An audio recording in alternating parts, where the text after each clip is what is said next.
Jésus parler.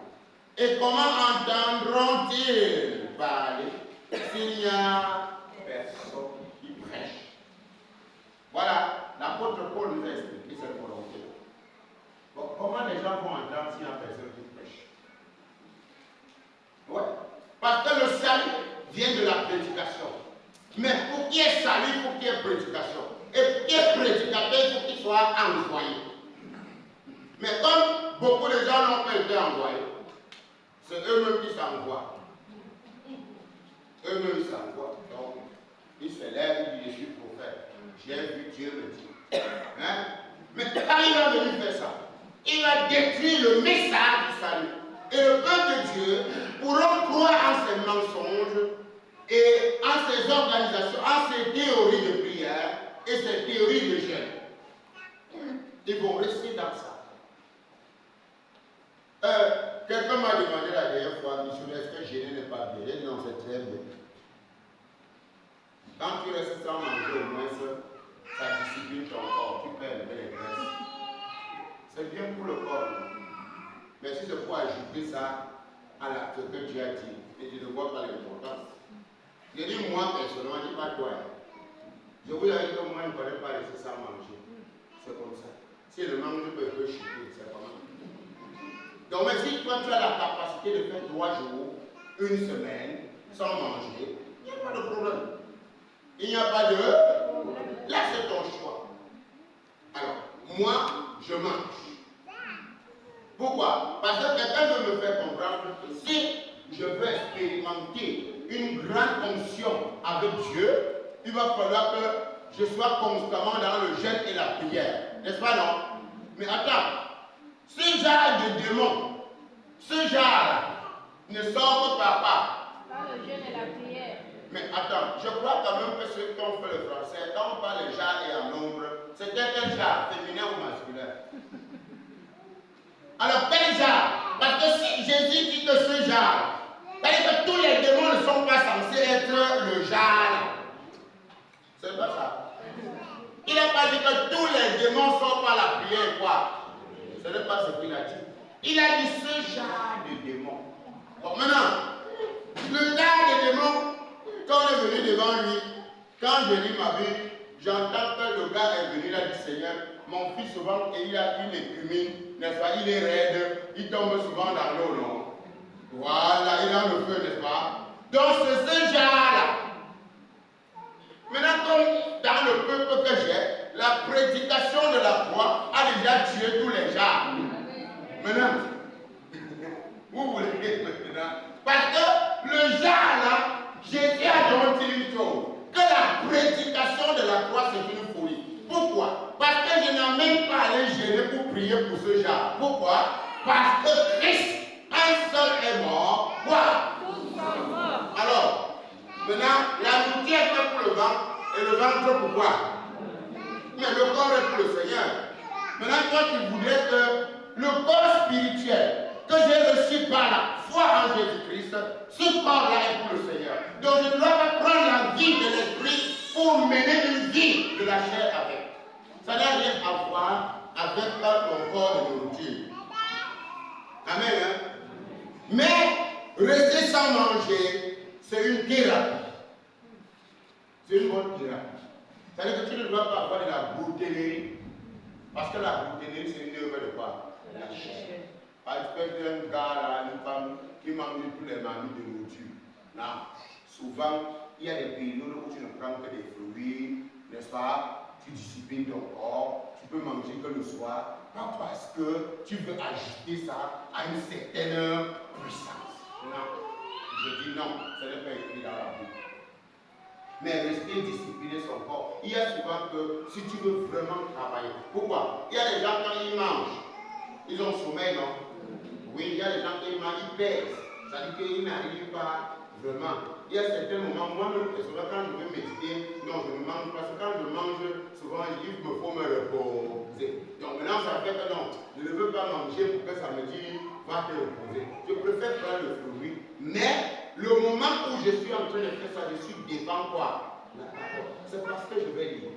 Mais si je ne veux pas lire, pardon, je déjeune, à midi je mange, le soir, je peut-être même un jour c'est ça. Ou bien me nourrir. Et les gens minces partout. Quelqu'un porte le costume, ça balance sur lui. Parce qu'il ne veut pas manger. Pardon, ne mange pas, laisse-nous manger. Il faut comprendre l'œuvre, la volonté de Dieu. Parce que Dieu ne peut pas nous donner sa volonté. Nous venons faire quoi? Sa volonté. Nous venons donner notre volonté à l'église. Parce que quand le Seigneur dit la prédication de la foi, il a. Regardez, je vais lire ce verset avant de revenir sur la sagesse humaine. Oui, frère, très important. Ce verset, il va dire ici, au verset 19, ainsi est-il, je détruirai la sagesse des sages et j'anéantirai l'intelligence des intelligents. Pourquoi Dieu a dit cela? Parce que Dieu a déjà dit ce qu'il a fait par la foi. Vous êtes tellement sage et intelligent que vous réécrivez les techniques, n'est-ce pas? Il y a certaines techniques qu'il faut. Donc, si tu fais par exemple une semaine à la montagne et tu ne manges que les feuilles de figues, frère, les apôtres ont mangé ça parce qu'il n'y avait rien à manger. Je crois quand même que s'il y avait la nourriture, ils allaient manger. La Bible dit traversaient un champ, ils avaient faim. Comme c'était les missionnaires, il n'y avait pas la nourriture là-bas. Donc je crois quand même que s'ils avaient trouvé que les gens là-bas avaient un bon repas, les gars allaient s'installer pour manger. Alors, Dieu a anéanti la sagesse des sages et l'intelligence des intelligents. Pourquoi Dieu fait ça? Parce que si Dieu voulait que ce soit par la sagesse humaine et l'intelligence humaine, les autres allaient dominer les autres. Parce que sur la terre, il y a les sages, il y a les intellectuels. C'est-à-dire que celui-là, quand il commence à parler, il dit non, maman, papa, tu as fréquenté, tu comprends le monde. Et il y a les sages, papa, au village. Quand il te donne un conseil, tu dis non, le père, c'est la bonne sagesse. Mais sans que l'autre sagesse là, Dieu a anéanti ça. L'intelligence des docteurs, des théologiens, de Dieu a anéanti. Par quoi? Par la prédication de la foi. Dieu a dit que tu sois intellectuel, sage, monsieur, pas la foi. C'est ma foi qui résout les problèmes. Donc si tu refuses d'accepter ma foi, ton intelligence et ta sagesse est vaine. C'est ce que Dieu a fait. Donc Dieu a renfermé les intellectuels, les illettrés à la croix de Jésus-Christ. Et il a détruit pour donner maintenant sa vie à nous. Afin que toute la gloire, toute la sagesse, toute l'intelligence et la connaissance, ça lui appartienne. Pour que quand il te fait grâce de te remplir de quelque sagesse divine, que tu lui donnes toute la gloire. Quand il te fait grâce d'avoir une intelligence renouvelée, tu lui donnes quoi? Toute la gloire. C'est de ça qu'il s'agit.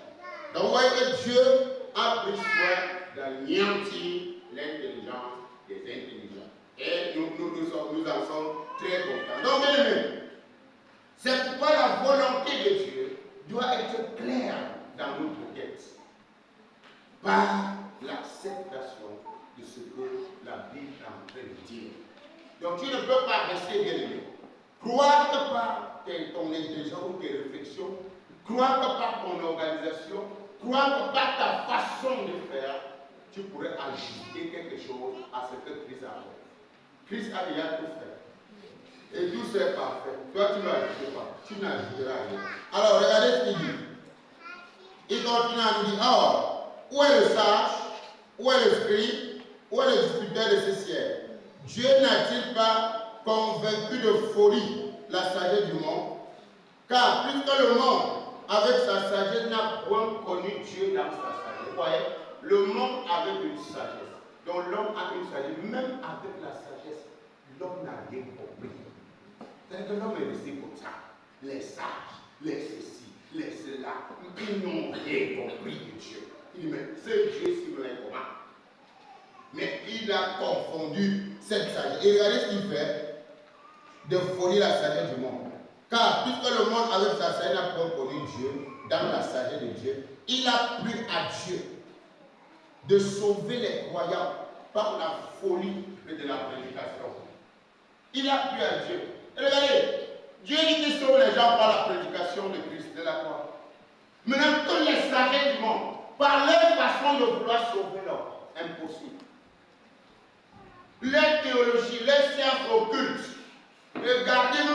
D'ailleurs, si vous voulez, faites tout ce que Dieu dit qu'il a confondu ça de folie. Il n'a plus seulement à Dieu, que c'est toi, il est Dieu là, qui va sauver le sang et l'intelligence par la prédication.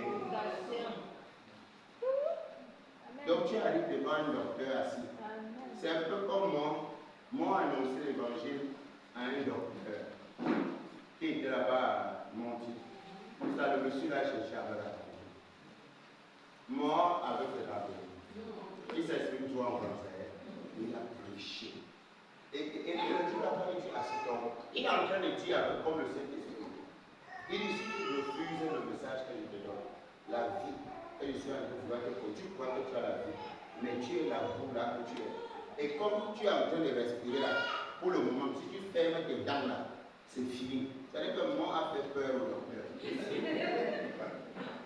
Il te tu es docteur parce que tu respires. Mais quand tu vas cesser de respirer, tu seras un tas de poussière. Ton âme va aller. Il parlait même en pleurant. Tu sais, mort, c'est un évangile. Il dit, ton âme, ça me fait mal de te parler. Le docteur est devant lui. Mais moi, en train de lui communiquer quoi? La vie. Et le gars dit, non. Il a pas eu carrément, tu veux voir ton pasteur. Oui. C'est de ça qu'il s'agit. Parce que ce n'est pas un problème intellectuel. C'est quand Dieu a confondu le monde avec ça. Il dit qu'il a plu à Dieu de sauver les gens par la folie de la prédication. C'est-à-dire qu'il trouve un roi de ce monde assis sur son trône. C'est lui qui donne les ordres partout. Mais il n'est pas sauvé. Il a besoin de ta prédication. Toi qui n'as même pas préparé. Toi qui n'as même pas un posteur. Hein? Mais c'est toi qui vas le sauver. C'est de ça qu'il s'agit. C'est toi qui vas le sauver. Donc voilà pourquoi Dieu a confondu. Et quand je regarde le monde, quand je regarde les gens prêcher, je me dis, Seigneur, aide-nous, pour que nous comprenions, pour qu'on comprenne vraiment le salut. Parce que tant qu'on n'a pas compris le salut, les gens vont présenter les choses de la vue. Non, c'est le salut de l'âme, des êtres humains. C'est ce message, c'est cette prédication-là. Regardez, l'apôtre Paul va dire quelque chose encore dans ce texte que nous sommes en train de lire, bien aimé. On peut faire un séminaire rien que dans le verset 6. Alors, il dit, les Juifs demandent les miracles et les Grecs cherchent la sagesse. Mais nous prêchons Christ crucifié, scandale pour les Juifs et folie pour les païens. Mais puissance de Dieu et sagesse de Dieu pour ceux qui sont appelés tant Juifs que Grecs. Regardez, les Juifs, eux, ils avaient un problème de miracle. Ils cherchent les miracles. Comme dans les églises aujourd'hui, non? Beaucoup de chrétiens parlent et ils cherchent quoi? Les solutions à leurs problèmes. Il y a beaucoup de Juifs à l'église, hein? Ils cherchent les miracles, les délivrances, le mariage, les machins et tout. Bon, maintenant, il y a bien des gens qui les présentent ces choses, n'est-ce pas? Il y a bien des prophètes pour ça, hein? Ils sont pleins. Et les Grecs cherchent la sagesse. Il y a une catégorie dans l'église, on les appelle aussi les docteurs. Ils cherchent quoi? La sagesse. Ce sont les théologiens. Ils passent leur temps à expliquer les thèmes, les progrès, ceci, des cela. Mais nous, là, nous prêchons quoi? Christ crucifié. Mais, attends, ces gens disent, ceux qui cherchent les miracles et les miracles, les solutions à leurs problèmes, nous, on vient les amener à la croix. Les sages qui sont dans les plateaux avec leur philosophie, nous, on vient les amener tous à la croix. On vient les dire, votre sagesse, votre intelligence dans ce corps humain-là, identifiez-vous à la croix de ces Jésus. Hein? Quand vous allez vous identifier à la croix de ces Jésus, vous allez recevoir ce qu'on appelle la sagesse de Dieu. Maintenant, hein? Regarde-moi les idées de Dieu là. Toi, tu peux me parler de quoi? Et on va seulement t'identifier. Hein? Tu as quel niveau d'études? C'est vraiment que tu as quel niveau? Donc tu viens parler à un docteur comme moi, ce n'est pas un problème de doctorat, c'est un problème de la vie. Parce que là où, quand moi je parle souvent, moi on dit à l'autre un jour sur la moto, et le gars là dit, gars. Il dit, l'esprit me met à peur de te dire que ta respiration là peut t'arrêter à tout moment. Il a dit, gars. C'est-à-dire que les docteurs les brutes façon canon. Comment tu peux effrayer quelqu'un comme ça? Il dit que comme maintenant tu respires là, ta respiration là peut t'arrêter. Et comme tu as encore la bouche, parce que tu as la possibilité de confesser maintenant. Parce que les dents là se ferment, c'est fini. Le gars, il dit ça. Donc, il a des techniques ça, quand il te parle de l'évangile, l'esprit, tu trembles seulement. Parce que lui, il est pris dans sa façon modeste. Ça veut dire comment? Je suis derrière toi, tu me conduis. L'esprit me dit de te dire là derrière que si ta respiration est mais comme tu as la possibilité encore le souffle de vie est là, ça peut quitter. Et tes dents se ferment, tu n'auras pas l'occasion de confesser Jésus pour le retourner au cœur. Garde, je descends. Donc, ouais, c'est la folie. Parce que quand il parle à un gars bien portant, il est derrière le costumé. Et l'esprit lui met à peur d'annoncer. Et quand il garde, modeste gars, il descend. Même comme tu parles, tu as déjà entendu ce que je l'ai dit. Et le gars s'arrête, il revient vers moi. Attends, tu disais quoi exactement? Non, c'est la bonne nouvelle du Seigneur que je voulais t'annoncer. La vie éternelle. Parce que là où tu es là, tu n'as pas encore de vie. Si tu meurs maintenant là, quelle sera ta direction? Je suis en train de te présenter la bonne direction, qui est le chemin, la vérité, la vie. La poussière sur lui comme sur moi à l'époque. Le gars construit le mouvement avec sa poussière. Mais il écoute que ce qu'il est en train de dire. C'est ça dans la folie. C'est ça la folie.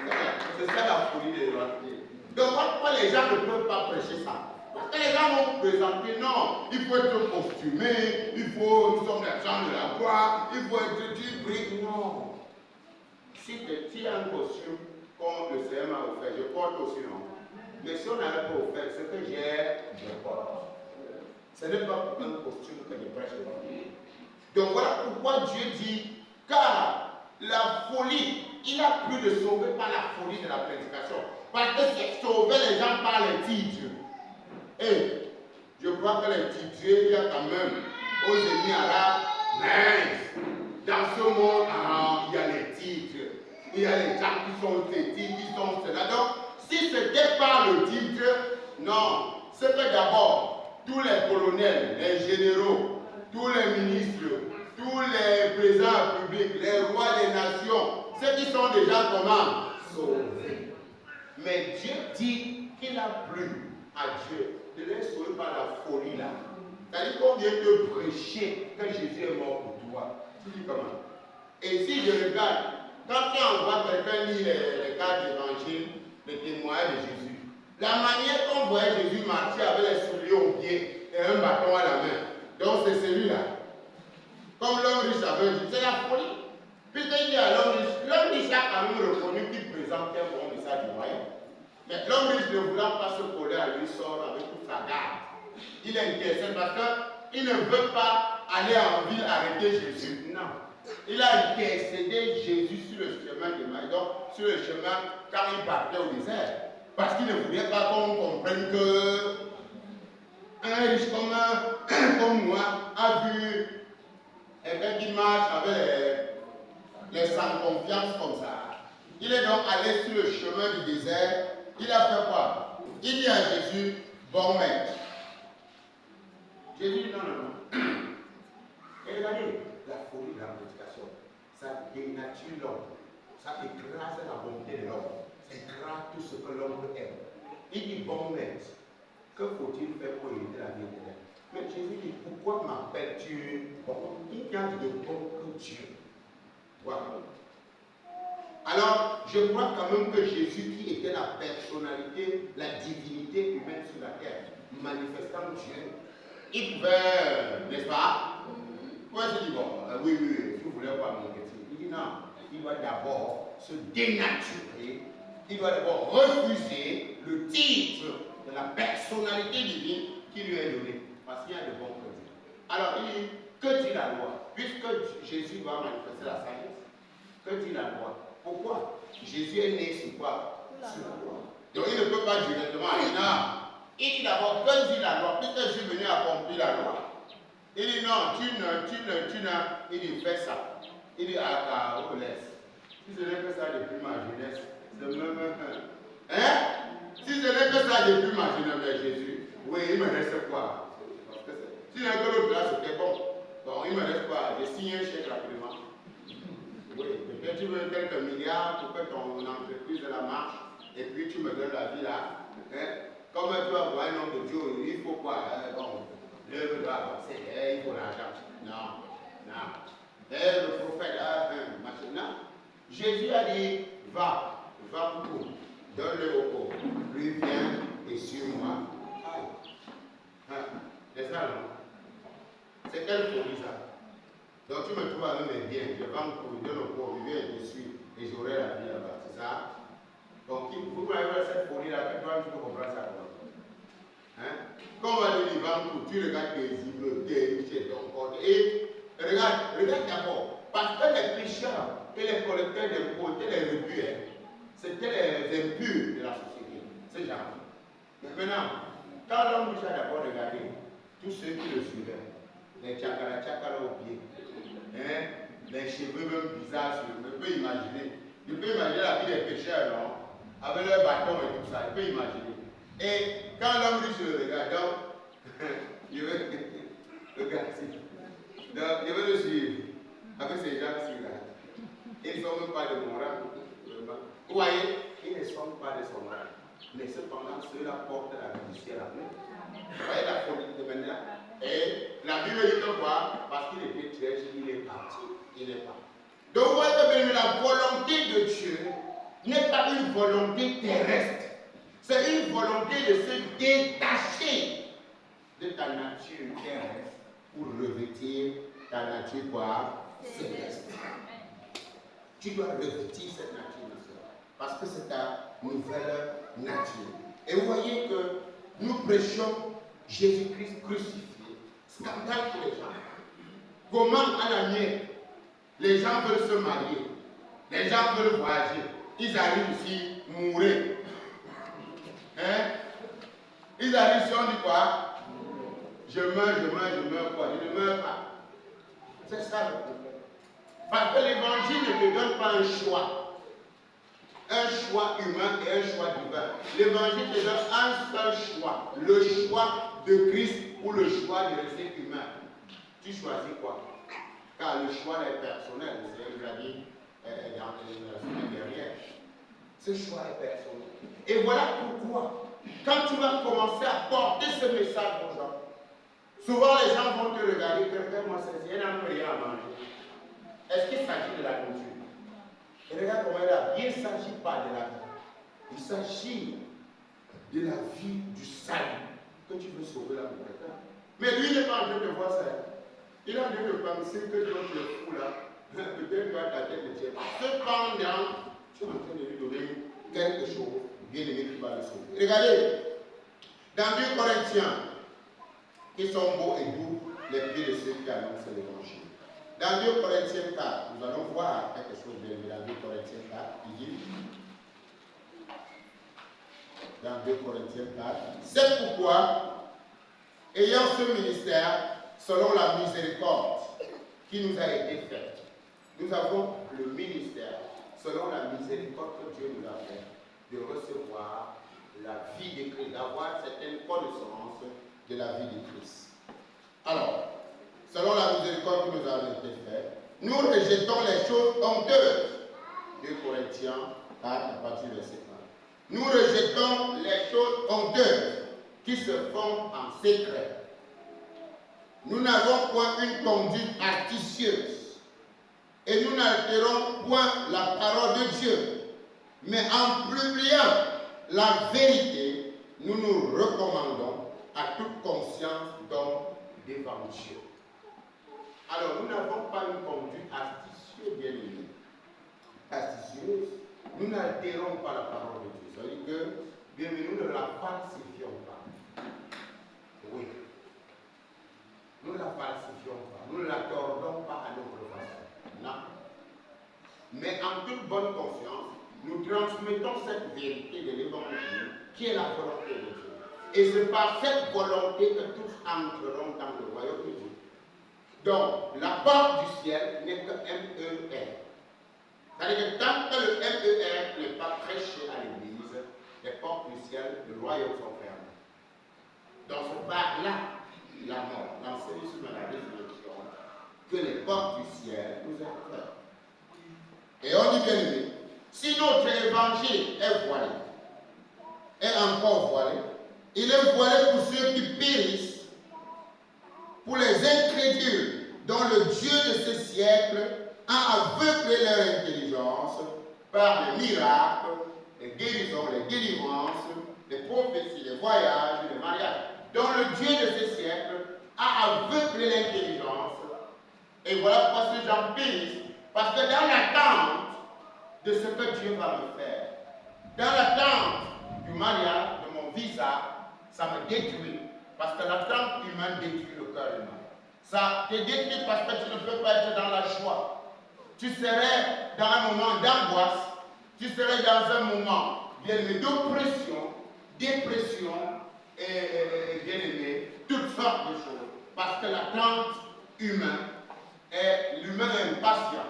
Et comme il n'y a pas le fruit de la patience, tu es détruit. Combien de personnes sont donc mortes parce qu'ils sont allés, ils ont vu les prophètes et on les a donné des programmes pour leur visa. On les a donné des programmes pour leur mariage, on a donné certains programmes et ils sont morts dans ce programme. Ils périssent. Et ils périssent pourquoi? Parce que le Dieu de ce siècle a aveuglé leur intelligence pour qu'ils ne voient pas, ils ne visent pas la splendeur de l'évangile. La splendeur de l'évangile qui vient détruire cet homme misérable et déposer un homme d'abondance dans le vase de guerre. En réalité, ils ne savent pas qu'en acceptant l'évangile, c'est plus glorieux. C'est plus glorieux pourquoi? Parce que la vie qui doit venir en toi, la vie de Christ qui vient en toi, c'est une vie d'abondance. C'est une vie de plénitude. Mais sauf que le Dieu de ce siècle, comme il a trompé le maître, dans Matthieu 4 ou dans Lucas, il a dit à Jésus, si tu me sers, n'est-ce pas, sers-moi, et il lui a montré tous les royaumes de la terre et leur gloire. Et vous voyez que si Jésus, dans la divinité humaine, dans un corps humain, qui sera adopté pour garder le corps glorieux, si dans ce corps, Satan est venu lui présenter tous les royaumes, les richesses et les gloires du monde, pour lui dire, si tu me sers, je vais te donner ces choses. Mais Jésus avait en vue une gloire supérieure, la gloire céleste. Qu'est-ce que Jésus a dit? Il a dit, tu serviras Dieu lui seul et tu l'adoreras lui seul. Donc aujourd'hui, le même Dieu, par ses agents, par ses apôtres déguisés, il revient vous donner un message d'espoir, un lieu d'espoir qui vont vous mettre dans une richesse auquel vos yeux verront. Et aussi vous commencez à être fiers, à être content. Et qu'est-ce que l'homme a fait pour apporter les solutions? Parce que dès qu'il a vu que vous n'arrivez pas encore à obtenir ce qu'ils vous ont promis que vous auriez, parce que Dieu les a dit, il vous promet les choses, ils vont commencer à vouloir vous aider à l'accomplissement. Ils vont organiser dans les programmes de jeunes, les programmes de prière, les solutions, les bouteilles. Donc ils vont présenter des choses qui vont encore continuer davantage à vous garder dans l'attente de ce que vous n'auriez jamais. Parce qu'il faut forcément qu'ils vous promettent quelque chose. Si tu as donné une prophétie et que la prophétie ne s'est pas accomplie, il faut bien que l'enfant revienne vers toi. Comme papa, tu avais dit que la prophétie. Alors, pour que papa entretienne encore sa prophétie, qu'est-ce qu'il va faire? Il faut qu'il commence à te mettre le programme à répétition et à répétition. Dès que tu finis tel programme, non. Tel autre, comme tu as donné, est fini. Reprends encore. Et tu reviens, reprends encore. Car lui-même, il sait que la prophétie là ne se tient sur rien. Il n'y a aucun fondement de la substance vivante. Il n'y a aucune sémence dans la prophétie. Mais maintenant, qu'est-ce qui va se passer? Toi aussi, quand tu vas te fatiguer dans cette assemblée, et puis parce qu'il a la prophétie de cet homme de Dieu ne s'est pas accomplie, on va faire quoi? On va faire quoi? Tu vas chercher une autre part. Et quand tu vas arriver dans cette autre assemblée, tu crois que qu'est-ce qui va changer? Le même processus. Ça va continuer. Et voilà comment on vous tourne comme ça. Le Dieu de ce siècle a fait ça. Parce que si tu avais laissé aller dans un ministère où on allait prêcher le Christ, pour te dire tu dois renoncer à toi-même et porter ta croix pour recevoir la vie de Dieu, permet à cela par la foi en la parole de Dieu en toi.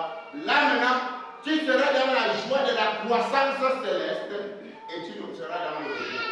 Tout en sachant que mon Père, plus je suis dans la croissance du royaume, plus je suis suis dans la connaissance du royaume, les autres choses vont m'accompagner. Donc tu ne serais pas en train de prendre des programmes et des programmes pour les chercher. Parce que l'ennemi t'a mis hors de la volonté de Dieu. Alors, ça c'est pour les incrédules. Ils ne vivent pas briller la splendeur de l'évangile de la gloire de Christ, qui est l'image de Dieu. Nous ne prêchons pas. Ouais, dans 2 Corinthiens 4, il y a quelque chose de très merveilleux qui doit aider les gens à comprendre la volonté de Dieu. Celui-là seul qui comprend ça. Nous ne prêchons pas nous-mêmes. Vous voyez ça? On dit que nous ne faisons pas. On ne prêche pas nous-mêmes. Parce que si je prêche le toi là, mariage, voyage, argent, machin, c'est toi que je prêche. Nous ne prêchons pas nous-mêmes. C'est maintenant qui que nous prêchons? Jésus-Christ. Hein? C'est qui? Jésus-Christ et Jésus-Christ crucifié. Nous ne prêchons pas nous-mêmes. C'est Jésus-Christ le Seigneur que nous prêchons. Et nous nous disons vos serviteurs à cause de Jésus.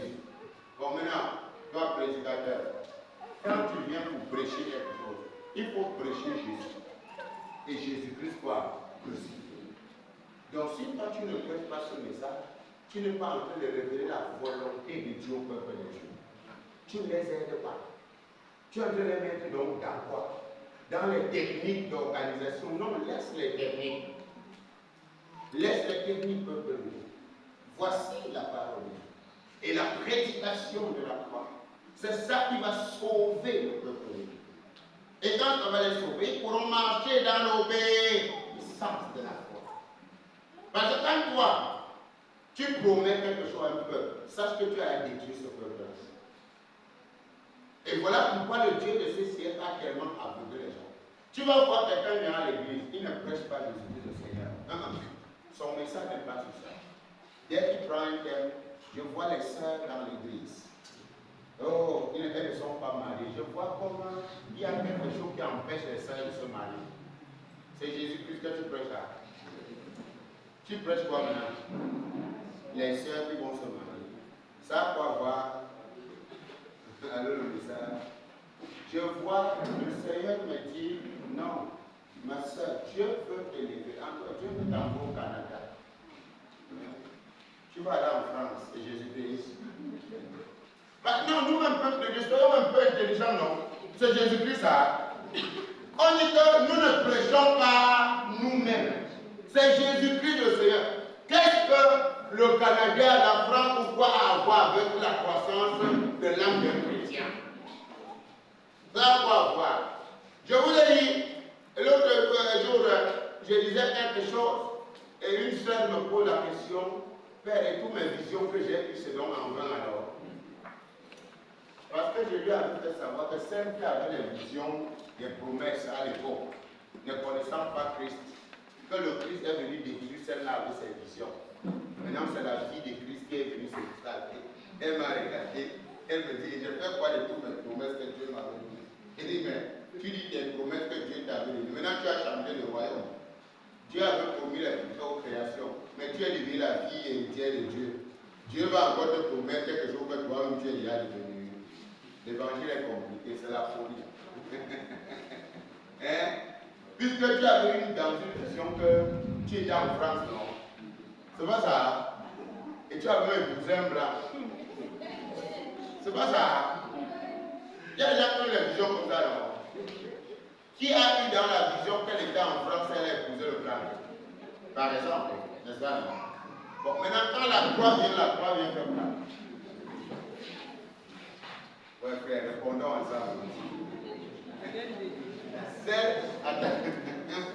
Il y a beaucoup de projets, n'est-ce pas, dans le cœur de l'homme, dans les visions de l'homme. Et c'est le dessein de quoi?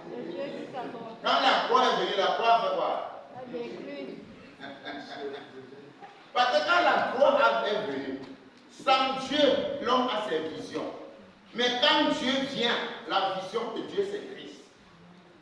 C'est-à-dire qu'en dehors de Christ, il n'y a plus une autre vision présente. Alors, tu voudrais chercher l'autre vision là, encore. Parce que maintenant, quand réellement le Christ est prêché, Paul dit que quoi? que ce qui était pour moi des gains, n'est-ce pas? J'ai regardé ça comme quoi? Pourquoi? À cause de quoi? Du Christ. Et je regarde toujours comme une perte pour gagner quoi? Christ. Donc en fait, celle qui avait les visions, les ceci, elle était en Champs-Élysées, elle était à la plage de Malibu, elle était, celle-là a fini sa part de dessin à la croix. Et le dessin de l'Éternel, qui est le Christ, dans les parts, va commencer. Bon, maintenant, quand tu reçois l'évangile, il n'est pas dit, écoutez-moi très bien, il n'est pas dit, bien aimé, que l'évangile ne peut pas t'amener partout. Car il est d'ailleurs dit, allez partout. Mais tu dois savoir, la révélation dans ton esprit maintenant n'est plus de dire à Dieu, Seigneur, tu m'as promis. Car Dieu ne t'a rien promis. Pourquoi? Parce que toutes les promesses de Dieu sont le oui et l'amen en Christ en toi. C'est pas ça. C'est pas écrit. Donc quand toi tu continues, c'est quoi l'apôtre Paul a dit quelque chose? Lisez-moi un peu Colossiens 2:18 des grades. Si quelqu'un a une autre version, lisez s'il y a 3 versions, lisez-moi dans 3 versions, Sémar, français courant et Louis II 910. Lisez-moi un peu cela. Colossiens 2:18, oui. Oui, c'est bon. Oui. Aucun homme, sous une apparence d'humilité et par un culte des anges, aucun homme sous une apparence d'humilité et par un culte des anges ne vous ravisse à son gré le prix de la course, tandis qu'il s'abandonne à ses visions et qu'il est enflé d'un vain orgueil par ses pensées charnelles. Par ses pensées comment? Charnelles. Parce que il y a une autre version qui dit. Vas-y. Ne vous laissez pas condamner par ces gens qui prennent plaisir à s'humilier et à s'adonner à un culte des anges. Ils se livrent à leur vision, ils s'enflent d'orgueil sans raison, poussés par leurs pensées toutes humaines. Les pensées sont comment? Humaines. Ça veut dire quoi? Nous pouvons avoir des visions humaines. Oui. Mais maintenant, chaque chrétien, écoutez-moi je vais dire, à chaque fois que tu te connectes à la prédication de la croix met l'homme humain à mort. C'est-à-dire que l'humain qui avait des visions, cet humain finit sa course où? À la croix. C'est pourquoi l'apôtre Paul dit, alors nous qui vivons, nous sommes sans cesse livrés à la mort à cause de Jésus. Afin que quoi? La vie de Jésus, n'est-ce pas, se manifeste dans notre corps comment? Mortel. En fait, Jésus n'a pas les visions. Il est la vie éternelle. Il est le même hier, aujourd'hui et éternellement. Ça veut dire que quoi? Dans le corps où Christ est en toi et toi tu es en Christ, toute chose, toute vision, c'est une vision céleste pour Dieu. C'est-à-dire que tout ce que tu dois accomplir, quel qu'en soit l'endroit où tu iras accomplir, tout ça n'est plus pour toi, c'est pour la gloire de Dieu et selon la volonté de Dieu. Donc tu ne peux plus t'élever maintenant, tu dis bon, et puis je vais en France. Voilà, j'aime la France. Qui aime la France? Qui aime la France? Moi j'aime les États-Unis. Qui aime les États-Unis? Bon, la question est de savoir, est-ce c'est Dieu qui voudrait accomplir quelque chose avec son vase aux États-Unis ou c'est toi qui voudrais te sentir à l'aise aux États-Unis? Là, c'est que ce n'est pas la volonté de quoi? Parce que la volonté de Dieu, c'est quoi? Hein? La volonté de Dieu, c'est que tout te meurt. Le jour où tu en mangeras, tu mourras. Et en Jésus-Christ, un seul est mort. Un seul est mort. Donc, vous comprenez que la volonté de Dieu pour le règne de Dieu ne plaît toujours pas à l'homme. Oui, il y a les parents que toi tu vas regarder. Ça ne va pas t'arranger. Ça ne va pas t'arranger. Mais tu dois comprendre que Christ a tout accompli. Et l'œuvre du Christ est parfaite. Il n'y a plus rien à y ajouter, ni rien à y retrancher. Et cette œuvre doit se former parfaitement en chaque vase, conformément à la largeur, la longueur, la profondeur et la hauteur. Donc ça ne doit pas aller au-delà. On ne va pas déplacer les bornes anciennes. Nous ne pouvons pas prendre les anciennes choses pour venir mettre dans les choses nouvelles. Donc il est important que chacun, car Dieu qui a dit que la lumière brillante du ciel éternel a fait briller la lumière dans nos cœurs pour faire resplendir l'image de la gloire de Dieu sur la face de Christ. Et il est clair, nous portons ce trésor dans des vases de quoi? De terre, afin que cette grande puissance soit attribuée à Dieu et non à nous. Alors si tu ne comprends pas cette volonté de Dieu, tu ne vas donc pas bien aimer croire en Jésus. Croire en Jésus, c'est donc croire en son évangile, en ce qu'il a fait, et placer ta foi en ce que Christ a fait, c'est-à-dire disparaître dans sa mort. Car l'amour de Christ nous presse, car nous estimons que si un seul est mort, tous sont morts. Et tu ne peux pas nous dire, bien-aimé, que tu es mort avec le Christ, et là tu viens dire que Christ vit en toi. Mais on te voit encore à l'église en tant que prophète, pasteur, tout ce que tu es, en train de conformer le peuple au siècle présent. Quand nous avons enseigné ici sur le mariage, il y a beaucoup de gens, quand j'avais dit que les enfants de ce siècle, qu'il n'y a pas de mariage en Christ, tout le monde a failli me lapider dans cette église. C'est parti partout au quartier, ma chère, se monter sur ça. Alors, parce que j'avais dit qu'il y a la vie en Christ, mais il n'y a pas de mariage en Christ. Pourquoi? Parce qu'en Christ, il n'y avait plus ni femme, ni jeune, ni grève.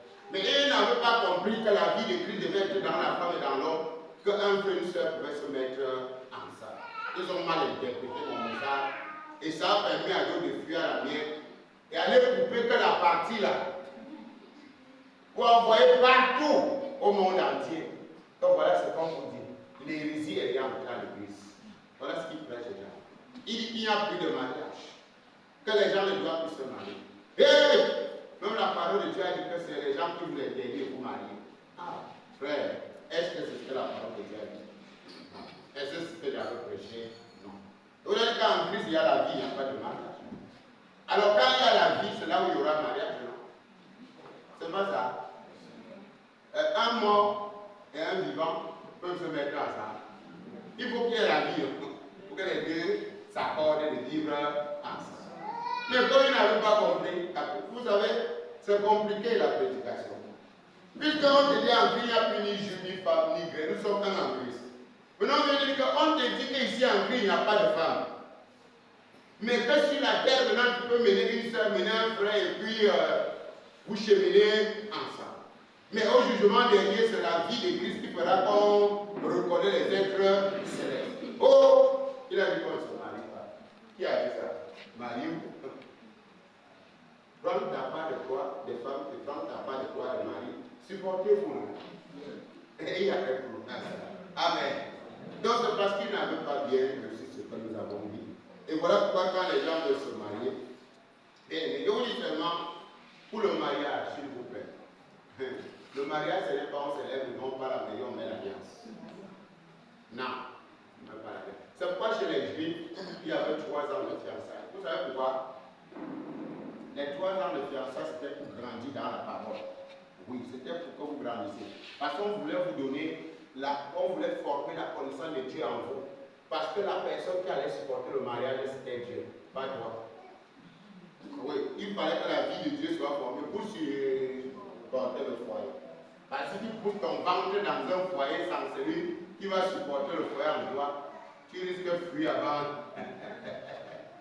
Et oui, et c'est pourquoi il dit qu'il est important. Et Dieu nous a donné tellement un choix dans le mariage. Pardon, le mariage c'est important, mais le mariage c'est aussi une entreprise. Et le mariage aussi, c'est le primaire, c'est le collège et c'est l'université. Donc il faut étudier le mariage, n'est-ce pas? Il faut fréquenter le mariage. Et quand on dit fréquenter, fréquente un peu les gens qui ont fait le foyer. N'est-ce pas? Non? Oui, parce que quand tu veux te marier, ne cours pas, mais va un peu vers les femmes là. Va vers les femmes qui sont dans le foyer. Peut-être qu'elles ont déjà fait 15 ans, 20 ans du foyer. Va un peu les voir. que maman, quel est le secret pour les 20 ans? Tu as reçu combien de coups de poing par an? Donc, tu dois d'abord accepter. Il faut qu'elle t'enseigne le mariage et après, tu viens maintenant dans la parole de Dieu. Tu dis Seigneur, maintenant toi-même parle-moi de comment je peux supporter cet individu ou cet individu de femme. Ça va se passer comment? Parce que notre Père terrestre, on va laisser tout ça sur la terre. Tout ce qu'on va laisser sur la terre, sans la vie de Christ, frère, même le mariage n'existe pas. Je vous donne un conseil. Sans Christ en toi, laisse le mariage tranquille. C'est que tu vas te marier chaque fin d'année. C'est la vie de Christ en toi qui peut faire que vraiment, quand tu veux une femme, elle a fait 20 ans dans le foyer. Mince. Tu dis, maman, prends un jus, tu bois. Non, prends un jus. Parce que le foyer là, les mamans en savent quelque chose. Nous-mêmes, quand même, on est quand même à 14 ans, donc on peut quand même aussi, on a aussi l'expérience. On a quand même aussi combien? 14 années d'expérience, donc on peut quand même dire qu'il y a les hauts et les bas. Donc tu peux quand même venir vers nous, on te donne quelques... Voilà. Amen. Hein?